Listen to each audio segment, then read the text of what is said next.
You're watching the Battered Fans Network. Ladies and gentlemen, may I direct your attention to something quite Solana, they're on to back. Welcome everybody to episode number 202, a special episode. We're going to be talking Copa America as a Copa America preview. It's that time of year. It's the summertime. It's always fun when these tournaments are going on. Mr. Solana, how are you doing? I'm doing great, man. It's the summer of soccer. You know, we got the Euros that started earlier last week. Now we have Copa America starting tonight. You got Inter Miami, 6 points out of these 18. It's just a summer of soccer, man. I'm excited, bro. It's crazy. I'm ready to get Copa America started. I know, man. It's so fun when these tournaments are going on, especially when it's the World Cup is the best, obviously, but when it's just within the Americas, or I'm sure in Europe they feel the same way, it just feels a little more special, right? Because I know you're Uruguay. I know this person, he's from Argentina. So it's just a lot more fun this way, and I'm excited for it. But without further ado, let's get into it. So this year is the first time since 2016, since they have all the Americans participating. We got 16 teams, and it's all 10 CONMEBOL teams, and we have 6 CONCACAF teams. Now, before we start talking about the groups, one thing that I don't like, and I want you to tell me what you think. I don't like that it's a locked bracket where groups A and B are going to play each other on one side of the bracket, no matter who comes out, and groups C and D will play each other on the other side of the bracket, no matter who comes out. Now, let me hear what you have to say before I tell you my 2 cents on that. I mean, I'm assuming what you want is, whoever gets the most points to be seeded and then have them play the best seed versus the worst seed. Is that kind of where you're going with this? Because it's always kind of been like that. Or you think A and C, B and D, or something like that? The winner of A would play against number 2 and D, and the winner in B would play like something like that. But the way they have it right now, and look, and I know I'm gonna get it for this, but the way they have it right now, they basically said there's 5 teams, and this is maybe jumping ahead of myself a little bit, but there's 5 teams that are favored, right? Number 1 is Argentina, obviously. 2, 3, 4, and 5, you could put them in whatever order you want, but it's Brazil, Uruguay, Colombia, and United States. Those are the top 5. I don't know how United States is in that, but okay. Well, that's how all the rankings are. That's fine. We can talk about that in a second. 4 of them are locked to one side of the bracket. And then you have Argentina with this red carpet all the way to the final. That makes absolutely no sense to me. How the 4 other teams that are favored are on one side, and then you have Argentina by itself on the other side. I think it's a silly system. I'm not a fan of the bracket. I agree, but I think it has to do more with the scheduling and where the games are being played. So if you start looking at the different matchups, that semifinal matchup where you could possibly get an Argentina-Mexico is going to be played in Glendale, Arizona. You're getting 75,000 people in that stadium for that game, and it's going to be rowdy Mexico, Argentina. If it were to get to that point, so that's kind of like I'm assuming where they're going with that. But I agree with you, man. I agree that it is pretty silly that you have 3 of the top 4 favorite teams on one side of the bracket, and Argentina pretty much has a yellow brick road to the final. That's essentially what they've been given.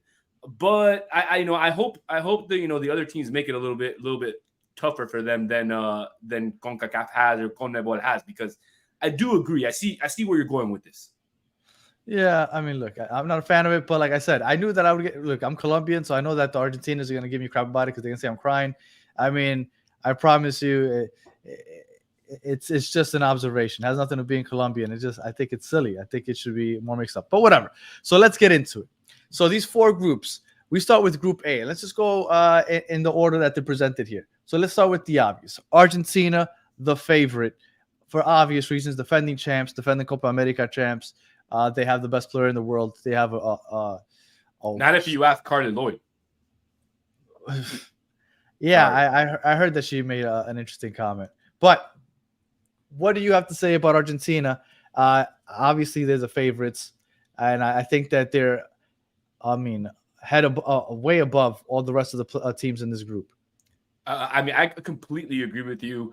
Argentina is definitely the favorite amongst all the teams in the tournament, just because, like you said, defending Copa America champions, defending world champions, and it's pretty much the same team that they played the World Cup with. Everybody's a little bit older, a little bit wiser, a little bit slower.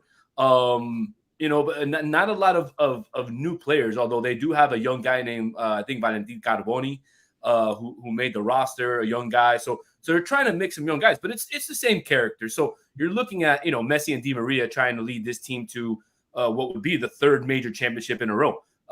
In terms of the other teams, Peru, took all their veterans. So you're talking about, they took Paulo Guerrero, Advíncula, all these older Paulo guys. Guerrero is 40 years old. Yeah, it's his last, basically it's Peru's last ride with this group before they head into, their new generational kind of, I guess, upgrade there. And that's kind of where Chile is at right now. Chile is in their generational kind of upgrade because they still called Claudio Bravo, they still called Alexis Sanchez and Edu Vargas, who hadn't been getting called in prior convocatorias. But they called them and they're mixing them with some of the young guys like Pulgar and other young guys that they had in there. So Chile, I think, is probably the second favorite to get out of this group. Canada could be Chile, a surprise.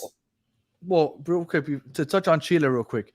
Chile, last time that the Copa America was here in the United States, Chile were the champs. They had their golden era. Like you said, they're coming out of the golden era.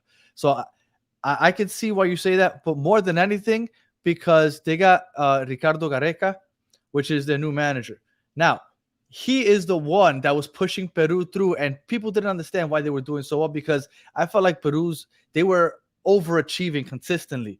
They ended up, I want to say it was in third or fourth place last Copa America. They made it to the final of the Copa America before that, where they lost to Brazil.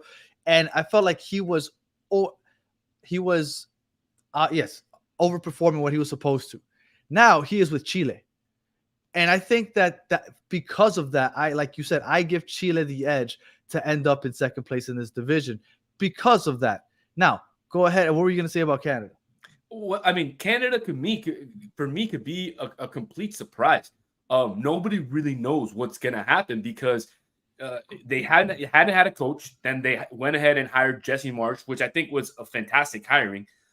For that, for the Canadian, I guess it's not really their federation, but it's their 3 MLS teams that hired him. So they bring him as coach. They get trounced by the Netherlands 4-0. Then they go on and tie France, who's one of the favorites. And France didn't play their backups. I mean, Mbappe they played their starters. So to me, France is going to be weird. And for tonight's game, I have Argentina winning 3-1 over Canada. But I don't think it's going to be as easy as a lot of the Argentinians think it is. And again, Canada could be one of those teams that ties all 3 games and ends up last place in the group because of goal differential, or they would lose the game and tie 2 games. I don't know. It could be a toss-up for me. So they could go through, but again, I think Argentina and Chile are the favorites. Now, before I get into my Canada point, real quick, Mr. Krabs says last 2 Copa Americas had a deep run. Now, they did, but I felt like Gareca, the coach, was the main reason why. The individual parts on that team, go look them up. You'll have no idea where they're playing or who they are really, except for maybe Guerrero and a couple others. But he's no longer there, and now he's with Chile, and I think that gives Chile the advantage. Now with Canada, Jesse Marsh, for those of you that listen to the show on a regular basis, you know how much we talk about how annoying the Red Bulls are.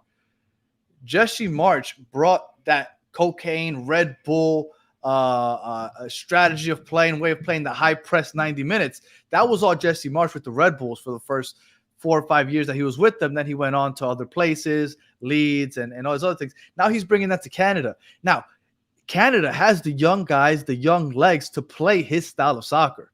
Do I think that that's going to make them get out of the group stage? No. Do I think that they have the possibility of upsetting a team or two by that crazy press? That crazy press isn't easy to beat, especially if you're not accustomed to playing it. Now, so a team like Argentina has the class to beat it, but teams like Peru and Chile, I could see an upset here or there. Now, I think that, like you said, it will be Argentina and Chile, but I wouldn't be surprised if Canada somehow ends up with a random win here and a draw there, and they end up being the second team. But, I completely agree with you. But to that point, I also have Argentina and Chile coming out of this group. Obviously, Argentina 1 and Chile number 2. So real quick, this is the way the bracket comes out. The bracket has team from the number 1 team from Group A plays against the number 2 team from Group B, and then Group B1 against A2, and basically the same thing for Group C and D on the right side, right? It's a locked bracket, so the left side is locked in, the right side is locked in. So again, we have Argentina and Chile moving on, and that's how this would be set up. Argentina would be set up to play in Houston on July, what is that, July 4th? That's right. And then Chile would be playing in Arlington in on July 5th. So let's go ahead and move on to Group B. Mexico, Ecuador, Venezuela, and Jamaica. Now, I'm going to give the floor to you, but real quick, I do want to say this is, in my opinion, by far and away the worst group out of the four. I think that there's absolutely no title contender here, but go ahead, Solana, tell me what you got to say about this group. I mean, I think, again, this group is definitely the weakest group. You've got a Jamaica team that's missing some of their best players that play in the Premier League. They're missing their goalie, Andre Blake. They're just not a strong Jamaica team. But can they, upset a Mexico or maybe tie an Ecuador or beat a Venezuela? Absolutely. Again, it's kind of like Canada in this situation. Now, personally, my two teams coming out of this group, I have Ecuador as B1 and Venezuela as B2 because I like how Venezuela has been playing in the World Cup qualifiers. It seems like they finally graduated from elementary and middle school, and they're finally playing high school soccer. They can finally play with the boys, and they're hanging in there. I mean, as of today, I think they're fourth or fifth in the World Cup qualifier. So, absolutely. So, and for them to make a World Cup would be absolutely insane. It would be great for the nation. Mexico, as we know, I mean, they got trounced by Uruguay. They just have not been doing well internationally over the last few years. They lost the Nations League to the U.S. They lost a Gold Cup, I think, or they won the Gold Cup. They lost one of those, but they just haven't looked well. Their coach is a disaster. It's just really bad. So again, this is a group where, again, I'm saying Ecuador, Venezuela, but any team, in my opinion, can come out of this group. Okay. Well, I agree. This is, well, I mean, you know what? I don't see Jamaica getting out of here. Leon Bailey, their best player. I don't know if you saw it back in like February or March. He said that he was retiring from the national team. He came out, said that they're not playing for their airline tickets. Like, it was like a big scandal. There's some type of mess going on over there. I don't see Jamaica doing much of anything. Now, when it comes to Mexico, all the Mexicans themselves are saying this is the worst era of Mexican soccer of all time. And with that being said, they are playing with home field advantage. I don't care what you say. When you're playing in the United States and Mexico's coming to town, Mexico's going to take over that stadium. So they do have that on their half, on their side. So I do think that Mexico might play better against a Jamaica, against a Venezuela. But Venezuela, like you said, they're usually the laughing stocks of CONMEBOL. But ever since Fernando Batista came on as their coach, he's changed things around. They're fourth in the World Cup qualifiers in CONMEBOL. I think that they're showing out, and I think they're playing much better. But Ecuador, I think, is the class of the group. There's this 17-year-old. Kendry Páez. Kendry Páez, thank you. He just signed with Chelsea. Yes, he just signed with Chelsea. If you're looking out for a young stud because you just like to watch young players before they actually become a name, Kendry Páez just signed with Chelsea, 17-year-old Ecuador. He's probably going to be a standout this Copa America. I think that Ecuador is probably going to win this group, and I'm going to give that second spot to Mexico just because of the home field advantage and all that other stuff. I think that it would be Ecuador 1 and Mexico 2. And you said it would be Ecuador and Venezuela. Now, for you guys that watch us, and you guys like to bet, the reason why I'm saying Venezuela is I'm going with my betting heart there. Venezuela was like plus 180 to come out of the group. So I kind of threw down some money on them. And personally, I think they can beat Mexico. I don't know, man. Mexico is just so bad. So bad lately that, again, I don't know. Yes, the home field does play an advantage, but how big of an advantage is it going to play, Danny, when, you have Ecuador and Venezuela playing at the level that they are? I don't know if Mexico and Jamaica can hang with them. Look, I am 100% okay with that. I had a hard time deciding between Mexico and Venezuela. I went with them strictly because of the home field advantage. I really do think that plays a big part, and that's the only reason I went with them. Now, for those of you who don't know, I didn't think Solana was going to have the time to join me. I thought I was going to do this solo. So the graphic that are coming up, unfortunately, I don't have Solana's because I didn't know Solano was going to come on here. So you're just going to see mine. It is not because I don't believe in Solano's picks. It's because I didn't have time to do it, although it's close. So here it is. This is the way, the way you have it, it would be Venezuela against Argentina playing in Houston. Now, the way I have it, Mexico against Argentina in Houston, Texas. That's the money match, right? That was the money match I was talking about. That would be insane. Could you imagine that stadium in Texas with Mexico and Argentina? That would be one hell of a draw. And then we both have Venezuela and Chile playing in Arlington. Ecuador and Chile. Yep. I'm sorry. Ecuador and Chile playing in Arlington on July 5th. So that's the way we see the left side of the bracket ending up with groups A and B. Now let's move over to Group C. Group C consists of Estados Unidos, Panama, Bolivia, y tu querido Uruguay. So before you get into Uruguay, because I know you're going to talk lovely about them, let's get Bolivia and Panama out of the way. Bolivia, the worst team in CONMEBOL right now. If they're not playing at home with that altitude, they're usually not very good. So don't expect them to do much of anything.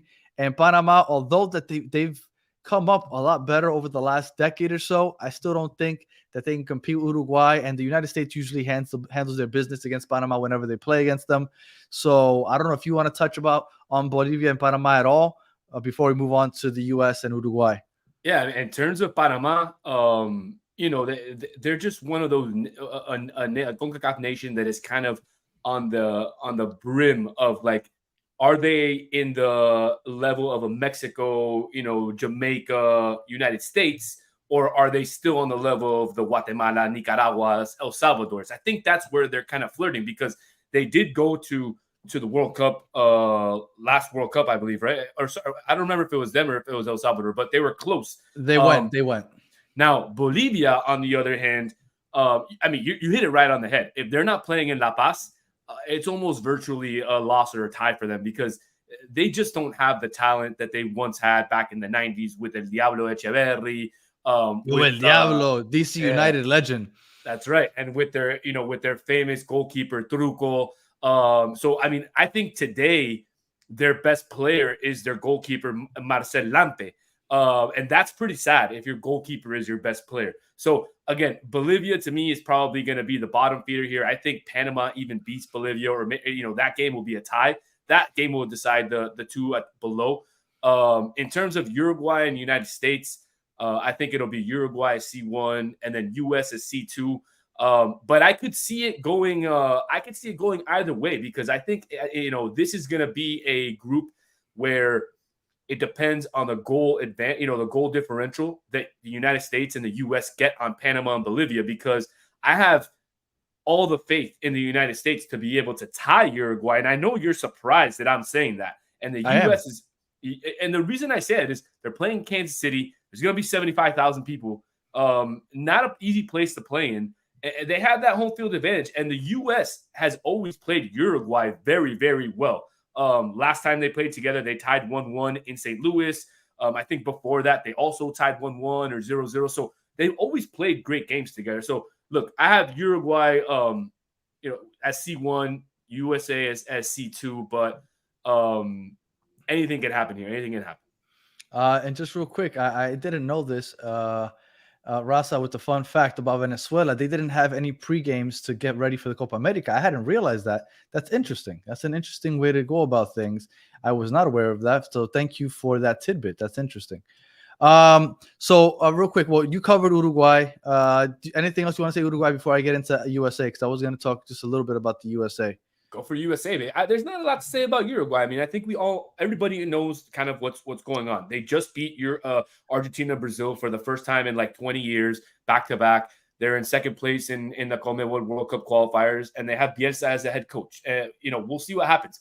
They have a team that could either go all the way, or they could get upset by a Colombia or a Brazil. So we'll see what happens. Can I ask you a question about Darwin Núñez? He didn't play well in the World Cup. Now, is that something that happens to him because there's players that just do not perform well with the national team, others that don't perform well with the national team but don't perform well with the club team. Now, in World Cup qualifiers, I know he plays well, but Was that the first major tournament that he played with Uruguay in Copa America? With World Cup. Yeah, so with the senior Yeah, national team, yeah, yes. senior So he national did team. play. He played the U20 World Cup where he also played horrendous. Okay. I was actually on his case with how bad he's playing. But I'll tell you this, Danny. I don't think El Maestro Tavares or Diego Alonso were the right coach for Okay. a Darwin Nunez. And I think Okay. right now with Bielsa and his high press, kind of attacking, high press defensive style, I fits exactly what Darwin does. He's fast, and he had that hat trick just a week ago. Yeah, the thing is that he can score 3, but he can also miss 8 in one game, and that's kind of what every goleador does, right? I mean, you would expect every goleador to be able to score 3 and miss 5 in any game. But again, I actually have him as the golden boot for those of you, again, the bettors. I have him as the golden boot because he was plus 500 or plus 550. So yeah, and then Uruguay playing Bolivia and Panama, he could be able to stat pad. All right, now real quick on the USA, Sergino Dest injured, won't be participating, so Joe Scally will probably end up replacing him. Now the issue there is that Joe Scally is nowhere near the offensive contributor that Sergino Dest is. So if you are hoping to attack as a USA team, I don't know what you're going to do. I don't know if you play with a wing back instead and put Timothy Weah back there, possibly Yusa Mosa. But Joe Scally, I don't know if he's going to help as far as offensive goes, because when you're playing against teams like Bolivia, for example, Bolivia is just going to sit back and they'll settle for a draw. They'll say, break us down, and we're happy to go out there with a draw. I don't know if USA has what it takes to break them down. USA usually doesn't have what it takes to break a team down. So I think teams like Bolivia, maybe even Panama, might do that to the U.S., and they're going to have to figure out other things to do outside of using Joe Scally. And another thing with the U.S. is Tyler Adams. Tyler Adams still isn't fully healthy. We're hoping that by the time that they play against Uruguay, because they play the third game against Uruguay, that he's healthy enough to play a 90 minutes.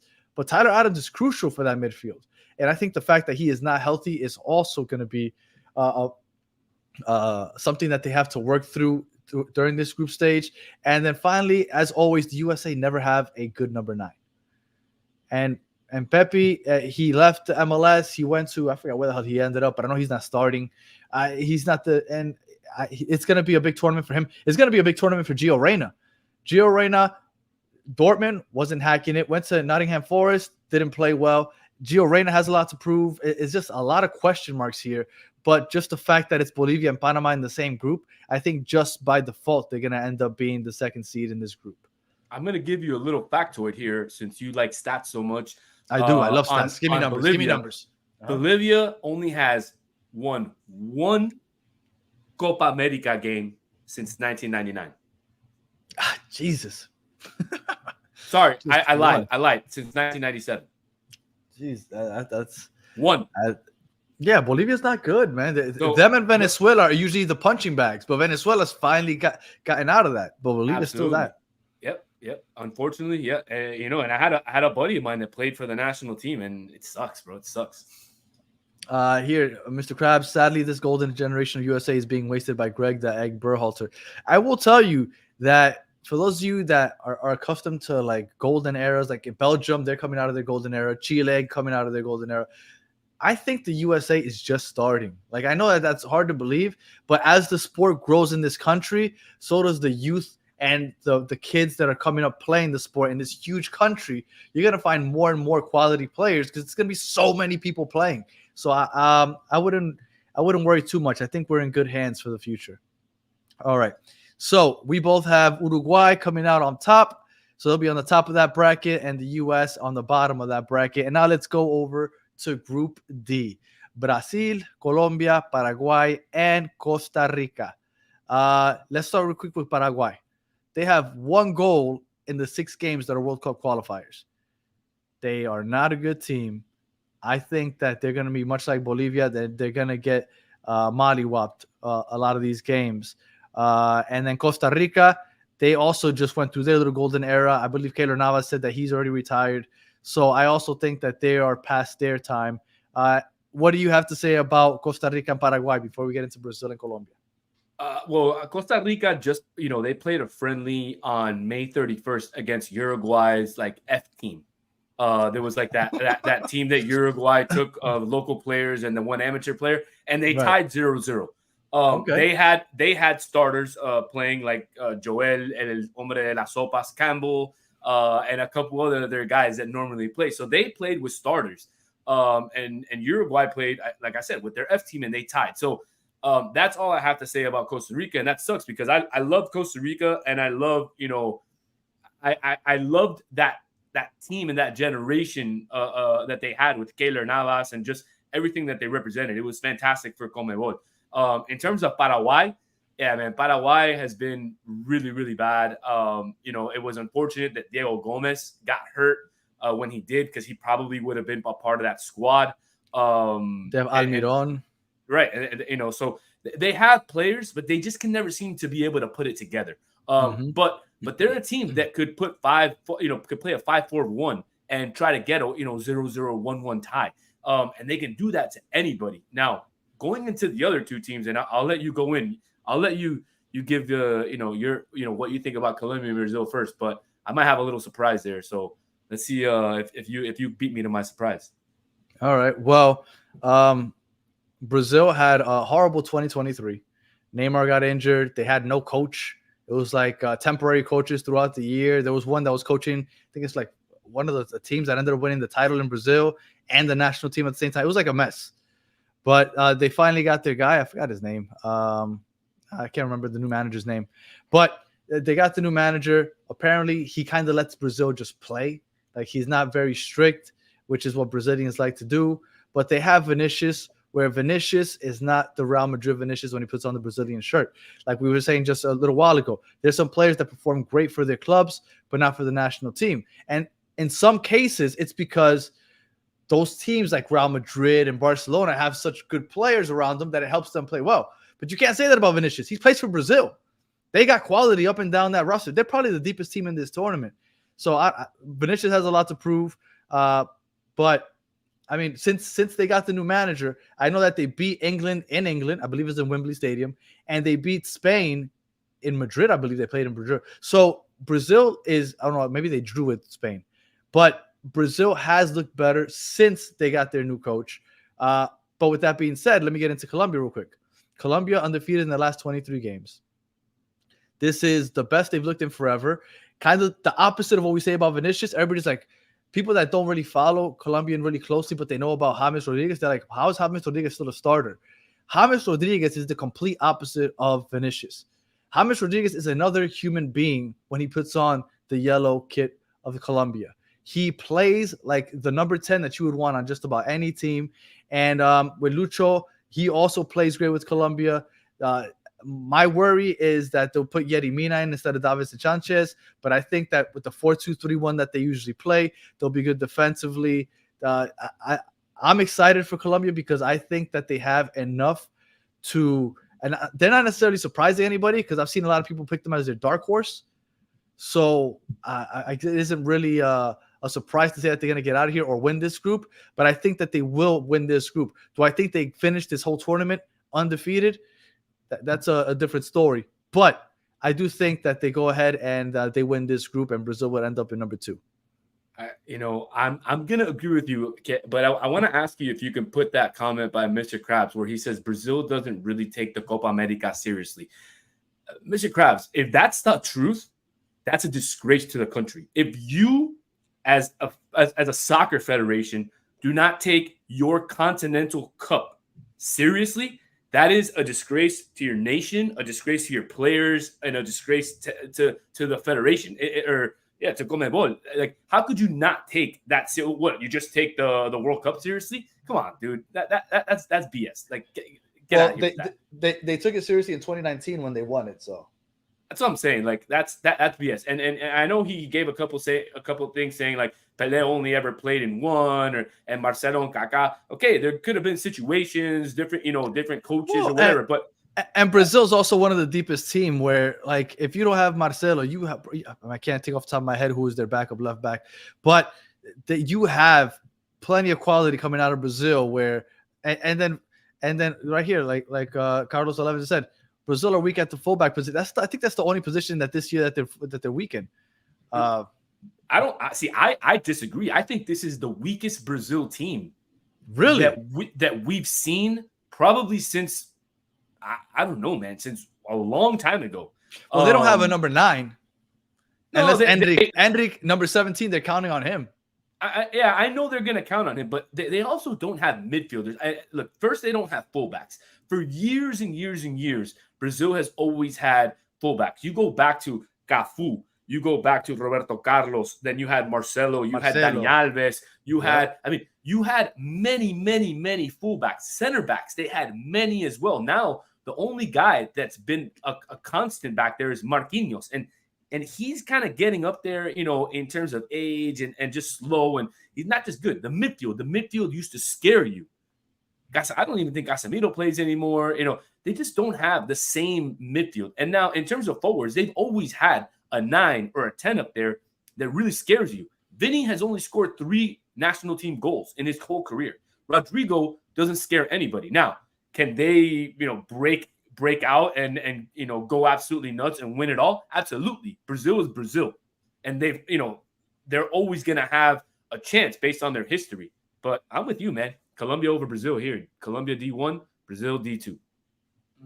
Yeah, I think that's how it's going to end up. I think that Colombia is the hottest team in the Americas right now, and I don't see them being stopped, at least not in the group stage. So let's go. So the way that we have it here, me and Solana have it basically identical outside of the Mexico against Argentina.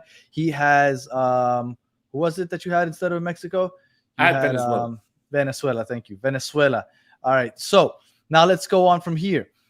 So we have Argentina and Venezuela, or Argentina and Mexico. I think either way, we both agreeing that Argentina takes that one. I agree. I think Argentina is going to take that one. But if it is that matchup and it is in Houston, again, I don't know if it'll be a complete trouncing just because of the home field advantage. I could see a close game, but I still think Argentina wins it. And then we have Ecuador and Chile. So I'm going to say I think Ecuador beats Chile. What do you say? I would go with Ecuador as well, just because, of the players that they, currently have on the roster. Moises Caicedo, Hincapié, some of the other guys that play in there. I think, I just think that they have the mix of youngsters and veterans to go ahead and beat Chile. All right, so we are lockstep so far. Let's keep going. Uruguay, Brazil. I have Uruguay knocking out Brazil. I think that Uruguay is more of a team, and I think Brazil, they might get their shit together by the World Cup, where Ancelotti supposedly is going to take over. But for right now, I think that they don't have enough to beat Uruguay. So I'm going to go Uruguay over Brazil. What do you say? I also would go Uruguay over Brazil. I was lucky enough to attend that game in Montevideo last year. And again, I just think that Bielsa has, if there's no injuries in the first round, I think Bielsa has Uruguay just running at all cylinders, and they should go ahead and beat Brazil in this game. All right. And then I have Colombia, USA. Now, there's nothing I hate more than watching Colombia play against the United States, because I do not want to root against either one of these teams. I have a hard time rooting for against, like, a lot of people ask me, like, how you were born in the United States? Yes, I was. But I was brought up in a Colombian household. Grew up watching Colombian soccer. Before I knew the United States even had a team, I thought Colombia was the only team that existed. So it's just with me. And I think that Colombia, whether I was rooting for the United States or not, I think Colombia beats the United States. They've dominated the United States since, I can't remember the last time the U.S. put up a game against Colombia. So I say Colombia. What do you say? I also say Colombia, man. I think Colombia is definitely one of my dark horses of the tournaments. I don't consider them favorites because they've never, other than the one Copa America, they've never, there's not like a history of winning. But in terms of playing well and stuff, like you said, they've been undefeated over the last couple of years. Wait. Let's real quick. 94, Higuita plays in that World Cup. I think that we do a lot better. We were one of the favorites. We make it to at least the semifinal in 94 if Higuita plays. I agree, but we can't go back and change the past. Just like I could say, if Branco from Brazil doesn't elbow Tab Ramos in the nose, I think USA beats Brazil, and it's the biggest upset in World Cup history. But, there's a Well, lot of what ifs there. and then 2014, Si Fuego de Yepes. I'll leave it at that. Look, man, in 2014, you guys beat us in the World Cup. An amazing, amazing goal by James. That was the last time I ever watched a Uruguay game in public that was not at a stadium. I will not watch a Uruguay game in public. That game just ruined it for me. So I watched it at Fado. So rest in peace, Fado. If you haven't been there and you live in the Miami area, if you've never been there, that was a really good spot to watch all sorts of soccer. But I watched that game at Fado, and I was in the middle of the ocean. Colombians. Really? I was in the middle of the ocean. I was on a cruise, and we were watching it at a little bar that they had, and it was full of Colombians. And man, that was one hell of a time. And I was on a boat, so drink that night. They didn't have guaro on the ship. Oh no, man! That's how can you not have guaro on the ship when there's a World Cup going on? I don't know, but I will tell you, I had one hell of a night. Let me tell you, it was fun. It was fun. All right, so back on it. My fault. I took us off course. We all have the same Final Four: Argentina, Ecuador, Uruguay, Colombia. So let's start from left to right. Argentina, Ecuador. Do you think there's any chance that Argentina gets upset before the final? I don't think so, man. I think the CONMEBOL has made it quite clear who they want to be in the final, and they painted the road nice and yellow for them to be able to follow it. So, Argentina goes to the final. I agree. And then here we go, Colombia, Uruguay. Now this is where me against you. I'm gonna say this goes the way of 2014. I think that we haven't lost since the beginning of 2022, and I don't think it starts now against Uruguay. I think that we make it out. It might be in penalties. I don't know. But I think we make it out one way or another, and we make it to the final against Argentina. What do you say? I say the opposite, man. I think Uruguay is going to beat Colombia. Again, I think Uruguay is destined for this final. And they're going to, they already ended Argentina's unbeaten streak. They ended Brazil's streak against them, and they will be the ones to end Colombia's streak in Charlotte. All right. Now, like I told you guys before, I didn't have Solana's graphics, so unfortunately I got to go with mine. So, but his would have Uruguay on it. Just to be clear, they started that streak, I want to say it was March of 2022. The last loss that they have is against Argentina. So they haven't beat Argentina. And before we go into that, that does mean that the third place game for me would be Uruguay, Ecuador. For you would be Colombia, Ecuador. I think whether it be Uruguay or Colombia, I think they beat Ecuador and they end up being third place, and Ecuador ends up being fourth. I agree. Okay. Whoever plays that third, fourth game between Uruguay and Colombia, they'll beat them. All right, and then here we go. So I'll go first, I guess. Colombia against Argentina. Just putting it out there, July 14th, Hard Rock Stadium, Miami. Miami has the largest population of Colombians in the United States. And I don't know where it is as far as Argentinians go, but that stadium will be absolutely banana if you just fill it with Argentinians and Colombians for the Copa America final. I don't know if I'll be able to go to it. I'm assuming that the tickets would be extremely expensive, but I would want to go. And I think that this is the coming out party for Colombia. I think we win our second Copa America ever. First one since 2001. I think we go ahead, we beat Argentina, and I get to gloat on the show for at least the next 3 months. Because I know everybody has been talking about the fact that Argentina and Messi own Colombia. So I am looking forward to it. And I see Colombian as the champions of the Copa America because they're the hottest team coming in right now. And that's just what I hope to see. What do you say as far as your Uruguay-Argentina final? So, like you said, I have Uruguay-Argentina.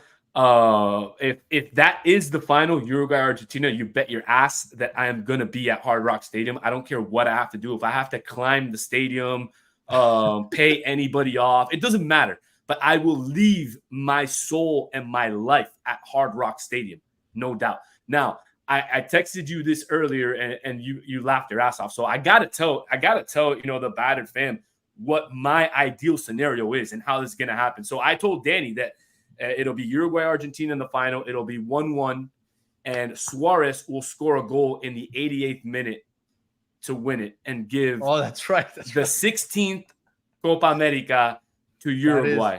That is quite the fairy tale ending for sure. I mean, you laughed at me, and I wrote back to you, freedom to dream. That's what this show is based on.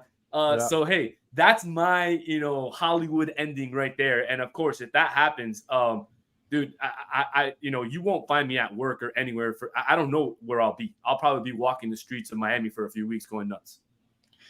Chris, no, Emerson will not be playing. He's playing for the reserves in Millonarios. Okay, I was going to clarify that. Thank you for doing that. All right, and just everybody that's saying that I'm a little crazy, especially the Argentinian fans listening, love you guys. But I had my doubts about Colombia until I saw this, and they brought back the Marihuana Adidas sign. I was like, oh no, if we're bringing this back, is this what we're walking up to the stadium wearing? I'm sorry, we're winning it all. I feel confident. We're hot right now. And look, everybody's saying that we're choke masters. I don't see it, man. I think we're going to win. I think we finally got it. Nestor Lorenzo, the last time that Colombia was good was when Peckerman was the coach back in 2014. Nestor Lorenzo was an assistant on that team. So that's why we are back to our winning ways. We have come back to the way of Peckerman. When it si juego de Yepes, we would not have gotten our ass kicked by Germany like Brazil did, which was a disgrace. And do we win it all? I don't know. But we don't get our ass kicked by Germany the way that Brazil did. That was an embarrassment. So, yes, I'm feeling myself. I'm feeling the Guaro. And I'm excited. I'm really excited to watch the game tonight. And for those of you, real quick, before I go back to Solana, I don't want to forget that tonight at 10 o'clock, we will come back on here en Español to talk about Copa America en Español. We'll be talking about the Argentina-Canada game that just ended, and we'll also talk about last night's Inter Miami victory against Columbus. Solana, I know you got to head out of here. Any final words? No, man. I'm just excited for the game tonight. I'm excited for those of you that don't like to listen to Fox Sports or the Spanish commentators. I'll be hopping on to a live stream. I'll tweet out with the MLS. Yeah, with Will Forbes from MLS Moves. We're going to be doing a live stream. So if you want to listen to my annoying ass talk about Messi, Di Maria, and all the players, definitely I'll be tweeting that out soon. So I'll see you there. And Danny, I'll see you in 2 hours. A couple hours. Yeah. And we both agree though, right? That Argentina got the red carpet and they'll be in the final no matter what. 100%. Okay. Yeah. I just want to make sure I emphasize that point. All right. 100%. If you guys are listening on audio, we appreciate you listening all the way to the end. Please leave us 5 stars, comment, review, all that good stuff. If you are watching on YouTube, thank you for watching over the end. Please like, subscribe, share, tell your friends. And as always, for those of you that joined in the chat, we appreciate you. For all you guys that are Argentinian and are hating on me, F you. And I can't wait to beat you guys in the final. So I appreciate you guys. Hopefully you guys log in at 10 o'clock to listen to us in Espanol, talking about a lot of this stuff with Xavier and Chris. And until the next one, have a good one.